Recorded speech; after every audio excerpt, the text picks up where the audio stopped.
Hello, bachcho. Let's read this question. Question says that what was the Lamarck explanation for long-necked giraffes? Question में हमसे पूछा गया है giraffe की लंबी गर्दन हो जाने के लिए एक्सप्लेनेशन लमार्क ने क्या दिया था। तो अलग अलग ऑप्शन दिए रखे हुए हैं। Option A stretching of necks over many generations, option B short neck suddenly change into long one, option C natural selection, option D mutation.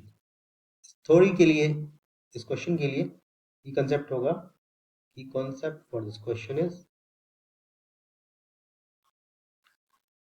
Lamarck theory of evolution. Lamarck's theory of evolution.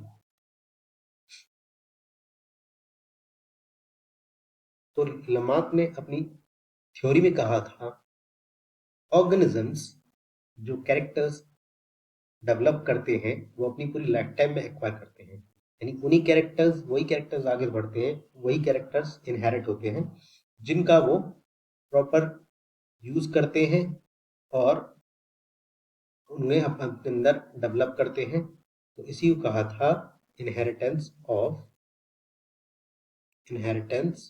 Of acquired characters, यानी कि वो characters जो वो अपनी पूरी life time में acquire करते हैं या फिर डेवलप करते हैं।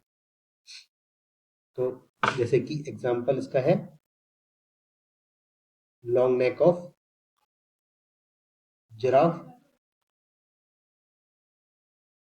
तो जिराफ की लॉन्ग नेक किस वजह से हुई?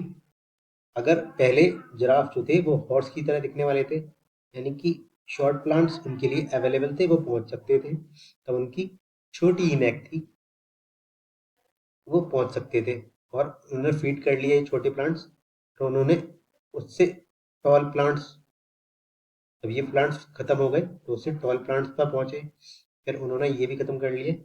इस तरह से उनकी लॉन्ग में इलोंगेशन होता रहा, क्योंकि वो उस ऑर्गन को ऊंचाई तक पहुंचाने के लिए अपनी गर्दन को यूज करते रहे। इस तरह से उनकी जो गर्दन है वो लंबी हो गई। तो उन्होंने क्या किया, पहले छोटे प्लांट्स थे और उससे बड़े प्लांट को फीड किया, फिर उससे बड़े, इस तरह से उन्होंने अपनी नेक को स्ट्रेच किया। जब नेक को स्ट्रेच किया तो इसी तरह generation by generation next generation में ये कैरेक्टर जाते रहे और उनकी नेक लंबी होती गई। तो इसके अकॉर्डिंग हम फर्स्ट ऑप्शन जो दे रखा है stretching of necks over many generation, ये करेक्ट हो जाएगा। और इसी थ्योरी को लेमार्क ने क्या कहा था, use and disuse of organ. यही कैरेक्टर्स जिसका हम यूज करेंगे जो ऑर्गन्स का, इसका और जिसका डिसयूज करेंगे, उसी के अकॉर्डिंग वो कैरेक्टर्स आगे इवॉल्व होंगे और आगे वाली जनरेशन में जाएंगे। सेकंड अदर ऑप्शन देख लेते हैं। ऑप्शन बी में दे रखा है short neck suddenly change into long one.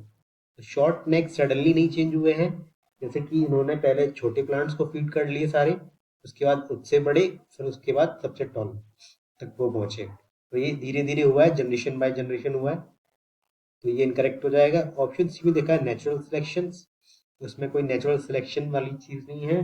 सारे ही ऑर्गेनिज्म जितने जिराफ थे वो सभी के सभी में कोई सिलेक्शन नहीं हुआ है, वो उनकी बस फूडिंग हैबिट जो है रीच बढ़ती गई, क्योंकि पहले वाले जो फूड अवेलेबल था उनको शॉर्ट हाइट पर वो नहीं था, फिर उसके बाद इसलिए वो अलग अलग हाइट पर उनकी रीच बढ़ती गई, इसके अकॉर्डिंग उनकी नेक में एलोंगेशन आया है। तो ये भी ऑप्शन इनकरेक्ट हो जाएगा। म्यूटेशन, इसमें भी कोई म्यूटेशन लेमार्क ने अपनी थ्योरी में नहीं कहा है, तो ये ऑप्शन भी इनकरेक्ट हो जाएगा। करेक्ट ऑप्शन होगा option A stretching of necks over many generation. This is the overall explanation for this question. Hope you understood well. Thank you.